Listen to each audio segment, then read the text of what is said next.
Bonjour à tous, bienvenue pour cette nouvelle édition du baromètre de l'immobilier logistique. Première édition de l'année 2026, où nous allons évoquer le premier trimestre de l'immobilier avec le cabinet Arthur Loy Logistique. Et je salue nos deux invités aujourd'hui, Didier Terrier, donc directeur général d'Arthur Loy Logistique. Bonjour Jean-Philippe. Bonjour Didier. Et Camille Della Balda, donc directeur de projet, d'études, logistique et industrie au sein du cabinet Arthur Loy Logistique. Alors, pour commencer, traditionnellement, je vais demander à Didier de bien vouloir de présenter un petit peu le cabinet Arthur Loy Logistique, en quelques mots. En quelques mots, donc Arthur Loy est une société de conseil spécialisée en immobilier d'entreprise, composée de à peu près 500 collaborateurs, une bonne 80 agences sur le territoire national, donc un bon maillage du territoire, et une équipe de 20 personnes dédiées exclusivement à l'immobilier logistique. D'accord. Équipe que j'anime et qui va donc vous parler de ce début de la conjoncture. 2026. Et ma première question à Camille sera très simple. Alors, comment va l'immobilier logistique en ce premier trimestre 2026 ? Alors, l'immobilier logistique, comme l'ensemble de l'immobilier d'entreprise, est très impacté en ce début d'année par la conjoncture nationale, mais également internationale. J'ai choisi 3 grands chiffres à vous présenter qui nous fera un petit peu notre synthèse économique qui résume bien la situation. Donc voilà, l'économie mondiale semble être à la merci de quelques grands décideurs, pas toujours très responsables dans leurs décisions. Dernier gros événement donc, qui nous anime tous, le déclenchement de la guerre au Moyen-Orient et le blocage du détroit d'Ormuz qui a fait flamber le prix du baril de pétrole et qui aujourd'hui entraîne son escalade d'incertitude assez forte. Alors, on a principalement les économies asiatiques qui se trouvent directement impactées. En revanche, l'Europe et la France en particulier commencent à bien sentir les répercussions au-delà la simple augmentation du coût de l'essence. Alors c'est dommage parce qu'on avait l'impression quand même qu'à la fin de l'année 2025, il y avait comme un regain et là, ça y est, c'est retombé. Alors, c'est retombé, mais la situation n'est encore pas alarmiste. Là, les 3 chiffres que je vais vous présenter sont essentiellement des prévisions qui ont été formulées en fin de semaine dernière, donc avant la négociation du cessez-le-feu. Pour autant, la situation est très incertaine. L'ensemble des indicateurs sont très volatiles, ce qui empêche en fait d'avoir une vision un peu à moyen terme de ce qui pourrait se passer. Quoi qu'il en soit, on va se concentrer aujourd'hui sur ce que l'on sait, sur les 3 grands indicateurs qui nous animent. Donc l'inflation effectivement que la BCE avait réussi à complètement juguler, aujourd'hui repart un petit peu à la hausse. Alors les prévisions laissent entrevoir des hypothèses d'inflation en 2026 à 1,8%, ce qui reste en deçà de l'objectif des 2%, mais ce qui est quand même le double de l'année dernière. Rappelons-le, on a terminé 2025 avec un niveau d'inflation satisfaisant à plus 0,9%. Donc, ce qui nous laisse penser que la BCE, pour réagir, va à nouveau augmenter ses taux directeurs. Ce qui est dommage parce qu'on avait un vrai appel d'air pour l'économie, mais là, elle ne va pas avoir le choix que d'augmenter ses taux directeurs. Et donc, on va assister à une nouvelle probable asphyxie des marchés de l'immobilier qui avait à peine commencé à repartir. Asphyxie, le mot n'est pas trop fort Le mot est un peu fort, mais en fait, on atteint quand même des taux de refinancement entre 2 et 3%. C'est beaucoup, surtout dans un contexte où les niveaux de croissance sont modérés.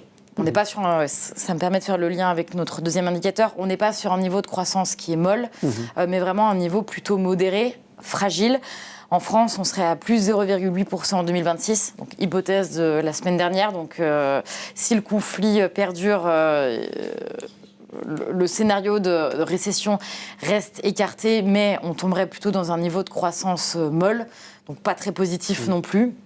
Mais voilà, pour l'instant, pas de récession en France. Par contre, gros point de vigilance sur l'OAT, qui donc atteint 3,7% et qui devrait être le niveau de 2026. Et pour mémoire, c'est un niveau qu'on observait au plus fort de la crise des subprimes. Sauf que là, le souci, c'est que si ce niveau perdure, il peut perdurer sur une année. C'est assez colossal et ça fait peser un risque pour la charge de la dette française assez important. Voilà, donc une fois qu'on a dit ça, une bonne nouvelle quand même. Rappelons que l'immobilier est un rempart tangible contre l'inflation. Ouais. Donc, ce qui pourrait permettre peut-être quelques placements bien choisis sur notre segment, mais on n'y est pas pour l'instant. Surtout sur la logistique, quand on sait que depuis quelques temps, les investisseurs ont vraiment considéré ce secteur comme des fois une valeur refuge. Une valeur refuge, et c'est ce qu'on va voir tout au long de notre présentation. En fait, on est vraiment dans les conséquences d'une conjoncture qui est très défavorable, mais on n'est pas sur une crise structurelle du modèle, ni immobilier, et encore moins de la logistique en général. Et donc, après toutes ces bonnes nouvelles, voyons voir ce qui s'est passé au cours du premier trimestre 2026. Pas grand-chose, malheureusement. On a un premier trimestre très faible, avec à peine 250 000 m² qui sont transactés. C'est une chute, une contraction de 63% sur un an par rapport au premier trimestre 2025. Le marché subit de plein fouet la conjoncture domestique comme internationale qui n'est pas favorable. Et au total, on a entre 10 et 15 signatures qui sont recensées. Mais bon, cette contraction est vraiment à tempérer. C'est toujours difficile de dresser un bilan sur l'historique d'un seul trimestre. Un trimestre, c'est 3 mois, c'est peu, c'est faible. Ouais. Il faut regarder peut-être ce qui s'est passé en 2025. L'atterrissage 2025 enregistre un petit peu plus de 3 millions de mètres carrés transactés. C'est plutôt honorable compte tenu du contexte. Et en fait, ça vient confirmer qu'on se trouve actuellement dans un cycle bas de l'immobilier d'entreprise, logistique en particulier. Ce qui confirmait nos annonces et nos anticipations qui présagent d'un maintien de ce cycle bas au moins jusqu'en 2027.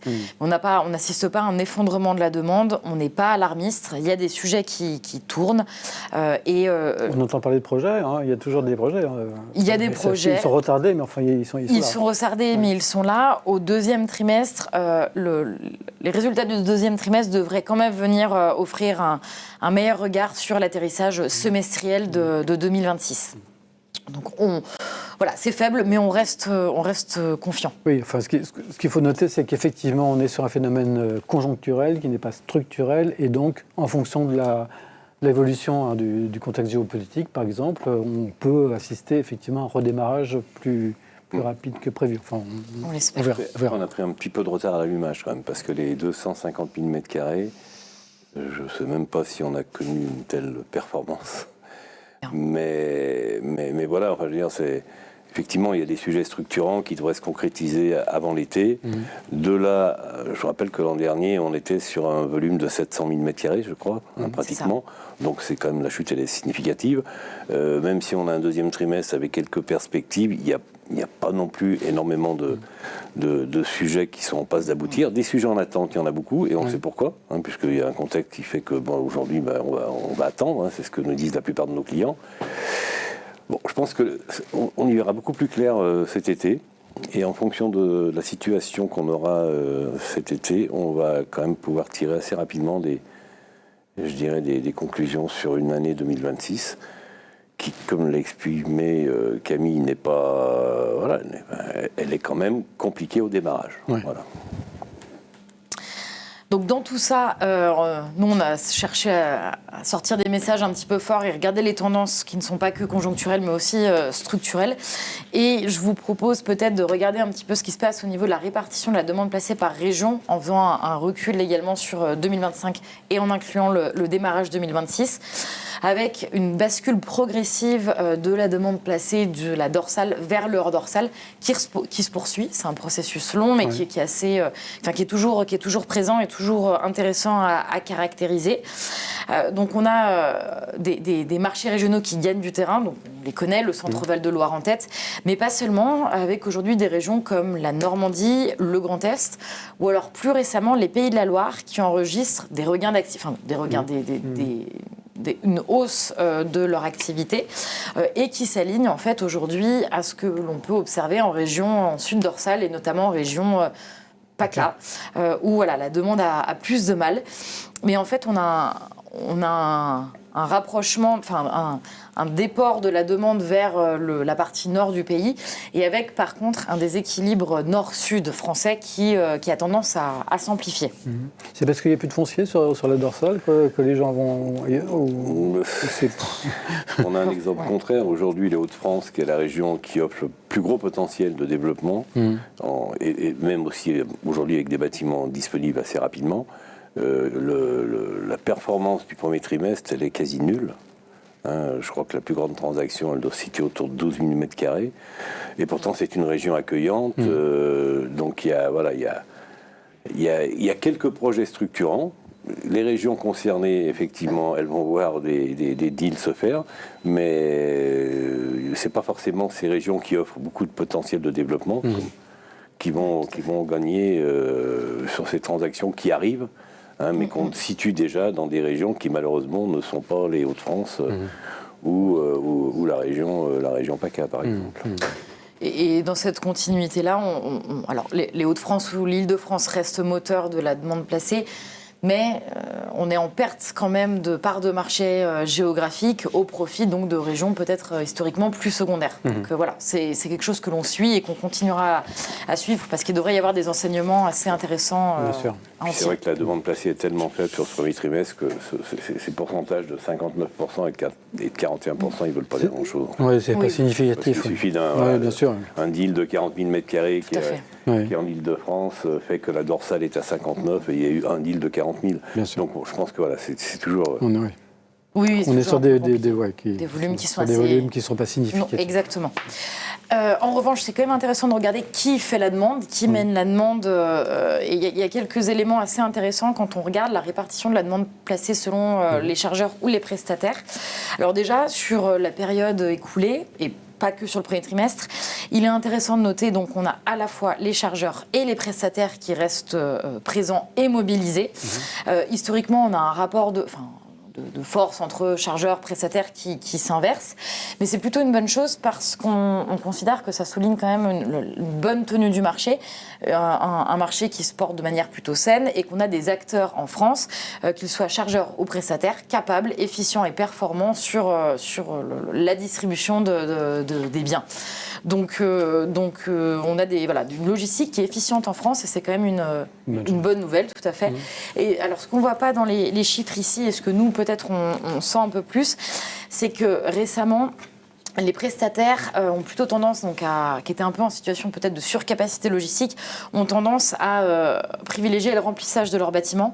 On n'a pas de statistiques précises sur le taux de remplissage de ce que sont les bâtiments, mais nos experts sur place nous font quand même remonter des sentiments de marché qui expriment que depuis le déclenchement finalement, mais le déclenchement de la guerre de 2022 en Ukraine, on a des prestataires qui remplissent, qui continuent à prendre à bail, mais du coup qui devraient avoir un taux de remplissage de leur bâtiment qui peut-être n'a jamais été aussi élevé que depuis qu'on a un essor important de la logistique. C'est un peu paradoxal, non, cette situation des entrepôts qui se remplissent dans une période où... Alors, en fait, c'est que les prestataires évitent de formaliser de nouvelles prises à bail et cherchent vraiment à massifier... l'existant. Oui, massifier exactement ce qu'ils ont. Oui, parce que vous avez quand même des branches du retail qui sont très chahutées, sans les citer, tout ce qui est bricolage, tout ce qui est mobilier, avec des prestataires qui ont pris des immeubles à bail pour ces gens-là, qui aujourd'hui sont dans le dur et qui font appel à leurs prestataires pour les soulager, parce que le prestataire il essaie de trouver des solutions, soit avec son bailleur pour réduire ses surfaces, parce que le client occupe plus la totalité, ou avec des appels d'offres qui pourraient se positionner sur des bâtiments disponibles sur le marché et qui vont finir chez un prestataire qui est en train de se serrer parce qu'il a un retailer qui est à l'intérieur qui est pas au mieux de sa forme. Donc ça, on a eu des cas de figure et ça, c'est une offre qui est un peu masquée, qu'on découvre assez tardivement quand on... Tout à fait. Et donc justement, c'est ce que Didier disait, même du côté des chargeurs, il y a quand même un cycle qui est à l'œuvre. Depuis un an et demi, on voit quand même les industriels un peu revenir sur le devant de la scène, c'est bien, ça permet de soutenir un peu la demande. En revanche, on a le retail est en pleine reconfiguration, les e-commerçants sont présents aussi, mais c'est pareil, on a quand même une arrivée massive, des chaînes d'approvisionnement qui se reconfigurent avec une arrivée donc des prestataires asiatiques, des chargeurs asiatiques. Mais également l'alimentaire qui est un petit peu en baisse de régime parce que en fait la reconfiguration de leur supply est aboutie maintenant. Donc voilà, on a vraiment des reconfigurations sur les acteurs qui prennent à bail aujourd'hui. Et puis des acteurs qui ont été très actifs, sans les citer, sur le marché du retail. Plutôt de côté discount, qui aujourd'hui sont dans le dur, et qui sont en train de lever le pied sur leur développement. Nous, on a quelques exemples comme ça où on était... il y a eu je pense à 2 grands acteurs. Il y a eu Lidl qui a été très actif, il y a Action qui a été très actif aussi. Enfin, voilà. Peut-être que maintenant, ils sont arrivés aussi au niveau de maturité. Un niveau de maturité suffisant. Des gros faiseurs qui le sont toujours, mais qui le sont peut-être moins rapidement que prévu. Voilà. Donc, voilà, il y a des composantes qui font que notre marché n'est pas simple à détecter et surtout à faire des prévisions. On parlait des Asiatiques, on ne sait pas qui est chargeur, qui est prestataire d'ailleurs, ça reste encore un peu confus tout ça. Une chose est sûre, c'est ils sont souvent les deux d'ailleurs. Enfin, parfois les deux, Et voilà, bien évidemment qu'ils vont être actifs sur les prochaines années, sur les prochains mois, sur les prochaines semaines. On commence à les voir arriver, notamment... On l'a vu, ça se passe assez rapidement. Ils visitent un immeuble le lundi, signent un bail le vendredi. C'est inédit. Et du coup, impossible quand même de pas passer. Et ils font ça entre eux. Oui, c'est ce que j'allais dire. Oui, c'est souvent on retrouve nos grands 3PL français très présents à l'international doivent certainement se poser des questions par rapport à l'arrivée de ces structures. Ouais. J'imagine. Mais pour le moment, ils travaillent effectivement. Ce sont des Chinois qui travaillent pour les Chinois. Enfin, on n'a pas vu de prestataires. Jusqu'à quand ? Oui, voilà. Ils vont venir travailler pour les autres aussi. L'avenir nous le dira. Oui. Et justement, si on fait le lien avec les top transactions de 2026, on en a affiché 5 aujourd'hui. La plus importante, 30 000 m², c'est pas beaucoup, qui est d'ailleurs menée par un opérateur, un acteur chinois, réparti un petit peu partout en France. Voilà, difficile d'y tirer des conclusions claires, si ce n'est que on a quand même un recentrage sur les tailles de transactions qui signent, de l'ordre de plutôt de surface intermédiaire à modeste, voilà, si on peut le résumer comme ça. Du côté de l'offre, en revanche, on a quelques d'autres informations qui peut-être nous permettent d'y voir un petit peu plus clair. Alors déjà, sur le taux de vacances, la progression du taux de vacances, on a un taux France qui stationne à peu près à 6%, ce qui correspond avec le seuil de fluidité, de bon fonctionnement du marché. On n'a pas le détail sur ce graphique-là, mais on a enregistré un pic de la vacance à mi-2025 qui est ensuite petit à petit venu se résorber. Et aujourd'hui, on a un taux qui se stabilise à 6%. On est sur des niveaux stables, dorsal, hors dorsal, voilà, parfaitement alignés. En fait, ce taux stable, il masque un petit peu une certaine inertie de marché, c'est-à-dire que d'un côté, donc, on a peu de demandes, donc peu de transactions qui se font, mais à l'inverse, on a un niveau d'offres, un volume d'offres global qui reste assez stable. C'est quand même plutôt une bonne nouvelle. On n'a pas une nouvelle envolée de libération comme on a pu constater il y a 2 ans. On a à court terme pas de grosses vagues de libération qui sont annoncées et en même temps on n'a non plus de projets qui sont lancés en blanc et qui viennent donc alimenter le stock d'offres. Le taux de vacances. Immédiat, tout à fait. Donc du coup, on a un marché qui est un peu figé et du coup des taux de vacances qui restent stables. Je vous indique ici le taux de vacances de chacun des sous-marchés de la dorsale. Alors, l'ensemble des sous-marchés présente quand même une stabilité sur 1 an, voire 18 mois assez marqués de la vacance, à des niveaux toujours un peu forcément différenciés. Mais voilà, on a une inertie de marché un petit peu partout. Alors, Dans l'ensemble de ces sous-secteurs, il y a des sous-sous-secteurs qui présentent des réalités un peu contrastées. Mais voilà, au global, on a de l'offre qui est plutôt concentrée en Hauts-de-France ou en Île-de-France. Là où Lyon et Marseille, il y a un petit peu plus d'offres que dans le cycle précédent. Mais voilà, on est sur des niveaux qui sont quand même assez faibles, entre 3 et 3,5%.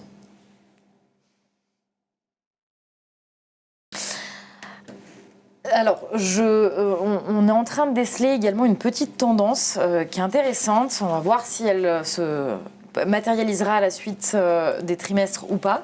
Mais en fait, on commence à remarquer que sur le potentiel en développement, donc tout ce qui est en instruction ou alors les projets prêts à démarrer, on a une petite décrue de ce volume-là, c'est-à-dire que le stock d'offres prêts à démarrer recule un petit peu.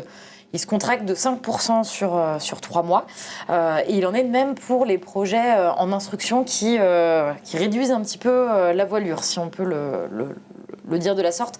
En fait, les développeurs sont appelés à la prudence et mettent un petit peu le pied sur le frein sur leurs nouvelles instructions. Ils anticipent donc une baisse de l'activité liée à ce qu'on vient de dire, c'est-à-dire les taux d'intérêt qui remontent vraisemblablement, complètement. La conjoncture économique. Et puis on a quand même un stock de plus de 5 millions de mètres carrés prêts à démarrer. Dans un marché qui aujourd'hui transacte 250 000 mètres carrés par trimestre, voilà, il n'y a plus de risque. En fait, le risque spéculatif n'est plus porté, très peu que marginalement porté par les développeurs. Donc, on a un stock d'offres dites en gris qui est assez important. Et donc, on voit des porteurs de projets qui sont prudents. Qui sont prudents, en fait. Et ils sont même tellement prudents qu'on vit un phénomène que moi, je n'avais jamais vécu. C'est-à-dire qu'aujourd'hui, ce qui est le plus compliqué dans notre métier, c'est de trouver du foncier, de déposer un permis, de l'obtenir avec des ICPE et de purger. Une fois qu'on a fait ça, on a fait tout le chemin.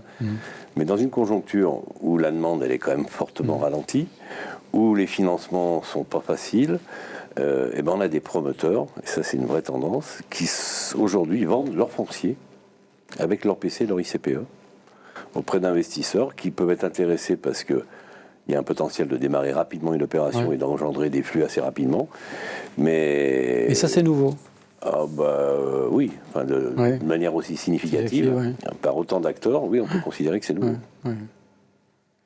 Mais c'est vrai que les recours sont nombreux. Enfin, j'en vois presque tous les jours. Des recours. J'en ai vu encore un ce matin là, dans les Pays de Loire. C'est un métier, monsieur. C'est très... Mais voilà, donc vous avez... c'est un nouveau phénomène et des acteurs importants du marché. Je ne parle pas de petits promoteurs locaux, des promoteurs importants qui aujourd'hui ont fait le choix plutôt de vendre leur opération avec leur foncier, leur ICPE, avec tout le travail qui a été fait. Ça vaut quelque chose, bien évidemment. Et plutôt que d'attendre et d'être obligé d'aller financer un foncier, de le porter. Donc ça peut favoriser aussi des lancements d'opérations en blanc qui n'étaient pas forcément vendus en blanc, mais qui par le fait que ces promoteurs cèdent dans des conditions qui ne sont pas comparables quand ils cèdent leur opération avec un bail, ça mobilise quelques investisseurs. Qui se disent finalement, oui, pourquoi pas, on y va. Et donc sur ce potentiel de développement, il est toujours, on l'a dit un petit peu en filigrane, mais assez inégalement réparti en France, et on le voit sur le graphique avec en fait plus de la moitié qui est concentrée en Centre-Val de Loire, dans le nord de l'Île-de-France et dans les Hauts-de-France. Donc voilà, on n'a pas de renversement de tendance. On a une partie sud française qui est complètement asséchée en offre, en potentiel neuf. Donc voilà, c'est une dynamique qui ne devrait pas désemplir, en tout cas à moyen terme. Mécaniquement, un petit mot sur les loyers qui aussi peut-être commence à devenir un message un peu fort de ce début d'année. On a un coup de frein total sur la progression des valeurs locatives. Alors ici s'affiche le prime des marchés de la dorsale avec depuis maintenant 2 ans quasiment, sauf pour l'Île-de-France parce qu'il y a eu une transaction un peu exceptionnelle il y a 1 an, mais sur des niveaux de loyer prime qui se stabilisent, mais font même plus que se stabiliser parce que alors est-ce que c'est trop de le dire, mais on a quand même des loyers qui sont prime, qui sont maintenus artificiellement, puisqu'on sait que derrière, les loyers, les avantages commerciaux concédés aux utilisateurs sont plutôt en augmentation. Donc voilà, on garde des loyers faciaux un petit peu élevés. Les loyers économiques, quant à eux, sont alors pas en train de s'étioler, mais en tout cas, voilà, on passe plutôt de 1 mois de franchise par année d'engagement à 1 mois et demi de franchise. Voilà, c'est une moyenne un petit peu à la grosse qu'on peut communiquer, mais voilà, le rapport de force n'est plus de toute façon dans les mains, exclusivement dans les mains des bailleurs, mais tout est un petit peu renégocié, quoi. 90, là, ça a réellement été il y a réellement eu une prise à bail à cette hauteur-là. Dans le 78 ou dans le 80, Éragny. Voilà. Éragny, une opération assez rare avec un deal qui a été signé il y a déjà. Ça fait un petit moment que ce deal a été signé, donc c'est début 2025, mémoire. Des discussions qui avaient été engagées pratiquement en 2024, une localisation pertinente pour l'utilisateur. Donc voilà, ça c'est vraiment la référence. Mais oui, aujourd'hui, c'est plus compliqué de signer ces valeurs qui avaient effectivement considérablement augmenté sur les 3 dernières années. Mais les mesures d'accompagnement font qu'on arrive à pas trop dégrader ces valeurs. Donc j'ai envie de dire, elles se stabilisent. Elles se dégradent peut-être un peu dans certaines régions. Elles augmentent, je crois que là, c'est le domaine du passé. Mais honnêtement, compte tenu de la conjoncture, moi je trouve que c'est pas si mal que ça. Ce qu'on voit dans les deals qui se signent. Tout à fait. Et puis aujourd'hui, pour un bailleur, le risque locatif était une priorité, mais devient vraiment un point de vigilance pour les investisseurs et bailleurs, et c'est ce qui permet justement derrière de nous faire le lien avec peut-être quelques mots sur le marché de l'investissement, qui, à l'instar du marché utilisateur, enregistre un démarrage 2026 faible. Alors ça, c'est nouveau parce que jusqu'à présent, l'investissement était plutôt tonique. Alors là, on a vraiment, depuis quelques trimestres, un fonctionnement des marchés de l'investissement et utilisateurs très en miroir. Très corrélé, on ne sait pas, mais en fait, on a vraiment c'est plutôt simple parce qu'en fait, ça signifie qu'on n'est pas sur un marché qui est spéculatif ou une bulle. On a vraiment des marchés qui suivent la demande. Voilà, et c'est pour ça que le risque locatif est devenu peut-être un des premiers risques pour les investisseurs qui scrutent de manière assez forte selon les produits mis à la vente, la solidité du locataire en place. Et donc, aujourd'hui, on a un premier trimestre qui termine pour la logistique à 226 millions. C'est une contraction d'environ 65-70% par rapport au... En fait, c'est exactement le même décrochage que sur le marché locatif. C'est inédit.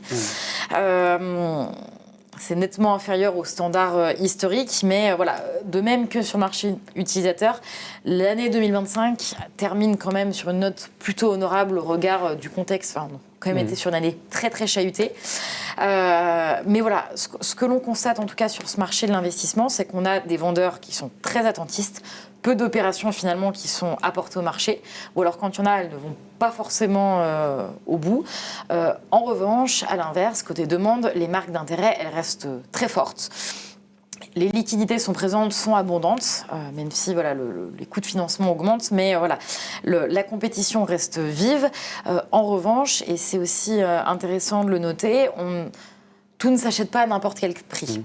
On a toujours un petit phénomène certaines processus de correction de valeur qui ne sont pas terminés, et du coup, on a toujours des attentes, des rééquilibrages à trouver entre vendeurs et acquéreurs. Mais voilà, les acteurs sont là et pleinement mobilisés. Et comme toujours, c'est ce qu'on disait, de toute manière, on n'est pas sur une crise immobilière ni dans ses fondements de la logistique, mais vraiment sur une mauvaise conjoncture qui vient un petit peu impacter tous nos marchés. Et donc, dans ce contexte-là, on a un taux prime logistique, donc sous l'effet retour des pressions inflationnistes, de l'OAT, des taux obligataires qui augmentent, un taux prime qui retrouve qui décompresse de nouveau. Nous, qu'on établit en fin de premier trimestre environ à 15-20, voilà, sous l'effet de ces nouvelles pressions inflationnistes retrouvées. Et du ralentissement de ce marché. Et du ralentissement de la demande. Plus le marché ralentit, plus ça impacte de manière un peu... Complètement. Ouais, confuse, mais n'empêche qu'il y a... Voilà, ça... Le marché ralentit, et puis les hypothèses de réversion de valeurs qui sont plus mesurées que ce qu'elles ont pu être. La différence entre le taux prime qui était peut-être à 4,90 et aujourd'hui 5,15, c'est plus l'absence de transactions qui fait que par un mécanisme qu'on ne maîtrise pas, alors que les acteurs sont là, les actifs sont là, mais cet attentisme des uns et des autres fait que pas de transactions et automatiquement, mécaniquement, le marché se... L'année dernière, on disait que ça n'allait pas véritablement se débloquer avant la présidentielle. Est-ce que la présidentielle est encore un marqueur qui pourrait peut-être débloquer la situation? Alors oui, de manière domestique, je pense qu'il peut y avoir quand même un appel d'air sur le marché qui peut être fait pour avoir une trajectoire, en tout cas d'un point de vue fiscal et économique, de savoir quelles seront les grandes dynamiques des années suivantes. Mais on le voit, en fait, la France est quand même... Oui, soumise à un contexte international qui est, lui, très volatile et très difficilement mesurable. Alors, volatile, on le sait, fin d'année, en novembre 2026, on a les midterms aux États-Unis qui devraient peut-être permettre d'avoir des trajectoires un peu plus lisibles. Quoique, en fait, ce qu'on constate quand même, c'est que même si en France, on avait beaucoup d'incertitudes, les acteurs apprennent à... Enfin, il faut bien que simplement, il faut bien que le monde continue de tourner et que l'économie continue de tourner. Et donc, les acteurs apprennent à faire avec, à intégrer en fait le risque dans tous leurs choix d'expansion, d'investissement. Et donc, on est obligé de composer dans un monde qui est très mouvant. On ne parle plus d'immobilier urbain, d'entrepôt urbain. C'est quelque chose. La logistique urbaine est passée de mode, j'allais dire. Je ne sais pas si elle est passée de mode. Est-ce qu'elle a vraiment démarré? Il y a des projets quand même. Il y a des projets importants. Heureusement. Enfin, malheureusement pour ceux qui les ont développés, mais heureusement pour les tendances du marché, parce qu'on peut imaginer que cette logistique urbaine, qui est quand même la distribution du dernier kilomètre et qui va dans le sens de la manière dont les gens consomment aujourd'hui, elle va trouver sa place. Après, je pense que l'actif n'a toujours pas été résolu aussi bien dans sa conception, peut-être même dans sa localisation et qui plus est dans ses coûts. Donc tout ça, ça favorise pas, je dirais, le développement qu'on avait pu imaginer. Même si pour les élus, c'était quelque chose d'une belle communication, on s'est aperçu que finalement, je ne vais pas dire qu'on ne pouvait pas compter sur eux, mais voilà, ça n'a pas été un acteur comme on aurait pu l'imaginer. On pensait que les collectivités allaient booster un peu. Donc non, ça avance pas vite, pourvu que ça disparaisse pas d'ailleurs, mais ou que ça se présente sous une autre forme. Mais non, c'est... Dans un contexte en plus où la consommation des agents économiques est assez en berne. Pas forcément... Mais pour en revenir au présidentiel, oui, c'est vrai que c'est un calendrier que tout le monde a en ligne de mire. Maintenant, pour moi, le contexte international pèse beaucoup plus sur le développement de l'économie que effectivement la politique de nos différents dirigeants, qui peut faire que du bien, mais qui va pas... on a vu quand même que malgré, on vient de vivre quand même des mois de politique quand même très particulière, sans gouvernement, sans budget, et ça n'a pas empêché l'économie de tourner. Donc, et même plutôt bien d'ailleurs. Oui, même plutôt bien. Donc, on va leur faire plaisir, on va leur dire qu'on attend avec impatience qu'ils se réorganisent, mais honnêtement, ils sont plus très majeurs dans le développement de notre économie. Ça souligne en tout cas la résilience de l'ensemble des acteurs des chaînes de distribution qui arrivent à s'adapter à, semble-t-il, tout choc externe. Et donc pour terminer peut-être sur les perspectives pour notre premier semestre sur ce qui nous concerne, on a des appels d'offres en cours, il y a des opérations en cours qui pourraient venir soutenir les volumes semestriels, on l'espère. Et donc je rejoins Didier quand en entrée d'échange, il indiquait qu'on aurait une meilleure visibilité à partir du mois de juin sur beaucoup de sujets. Du côté de l'offre, pas de choc d'offres à venir, en tout cas à court terme, avec des porteurs de projets qui s'ajustent, mais voilà, on a une forme de stabilité de l'offre et un fort attentisme sur le segment de l'investissement en immobilier logistique qui devrait continuer, et voilà, avec un atterrissage semestriel qui devrait vraisemblablement être en deçà des niveaux historiques. Est-ce qu'on voit par exemple un marché de la rénovation se substituer justement à des nouveaux projets qui pourraient être ralentis à cause des éléments qu'on vient d'évoquer là. Est-ce que justement la rénovation se structure, sachant qu'il y a un parc de plus en plus vieillissant et qu'il y aurait peut-être un intérêt à... Voilà, dans un contexte où le foncier devient plus difficile à trouver, il y aurait peut-être un intérêt à privilégier dans certains cas la rénovation que la construction? Pour l'instant, on ne constate pas, parce que, j'ai envie de dire, rénover un bâtiment qui a été construit il y a plus de 20 ans, il est tellement différent de celui qu'on construit aujourd'hui que c'est plus qu'une rénovation, c'est une grosse restructuration. Après, on peut l'imaginer, parce qu'il y a effectivement ces fameuses friches qui étaient opportunes de redévelopper, et donc on va parler de restructuration et peut-être parfois de rénovation, mais honnêtement, je pense qu'on n'en est pas là. Et puis j'ai envie de dire, si demain notre immobilier passe uniquement par la rénovation des sites existants, c'est qu'il y aura comme un vrai sujet. Donc on ne le ressent pas aujourd'hui. D'accord. Voilà, on n'est pas... On parlait des compagnies asiatiques. Est-ce que vous sentez aussi l'arrivée d'une lame de fond là, ou alors ce qu'on observe, c'est, je dirais, un petit peu anecdotique? Comment vous voyez les choses? Je pense qu'il y a une lame de fond, parce qu'il n'y a pas que les e-commerçants, il y a d'autres acteurs industriels aussi asiatiques qui cherchent à pénétrer le marché européen, qui devraient, toute vraisemblance, y arriver. Et donc non, je pense que c'est un des acteurs avec lesquels on sera amené à travailler ces prochaines années. Très bien, écoutez, vous nous annoncez pas que des bonnes nouvelles, mais bon, tant pis, on verra dans 3 mois où on en sera exactement, si les taux d'intérêt sont toujours au même niveau et si la conjoncture domestique repart à la hausse. En tous les cas, on peut l'espérer, à défaut d'avoir vraiment une prise sur ces éléments. Et puis sur M. Trump.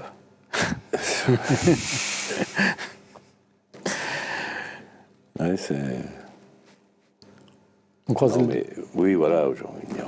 Non, mais c'est vrai que je pense que en juin, juillet, il y aura certainement des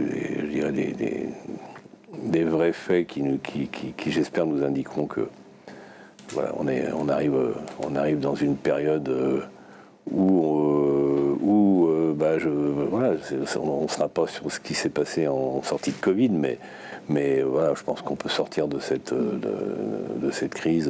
Si on en sort, ça doit se faire rapidement, parce que si à la fin de l'année ça n'a pas évolué, que ça soit en Ukraine, au Moyen-Orient ou ailleurs, bon là je pense. Oui, ça ne sera pas que l'immobilier, je crois que ça sera un petit peu dans tous les secteurs. Mais bon, ce qui est important quand même de souligner, c'est qu'on est vraiment, pour le moment, en tous les cas, sur une crise conjoncturelle, que la demande, même si elle ne s'exprime pas aujourd'hui, ne demande qu'à le faire, et que peut-être, effectivement, dans 3 mois, on aura de meilleures nouvelles à vous annoncer. Exactement. En tous les cas, un grand merci à tous les deux d'être venus sur le plateau de Simplation Village dans 3 mois. Donc. Ok.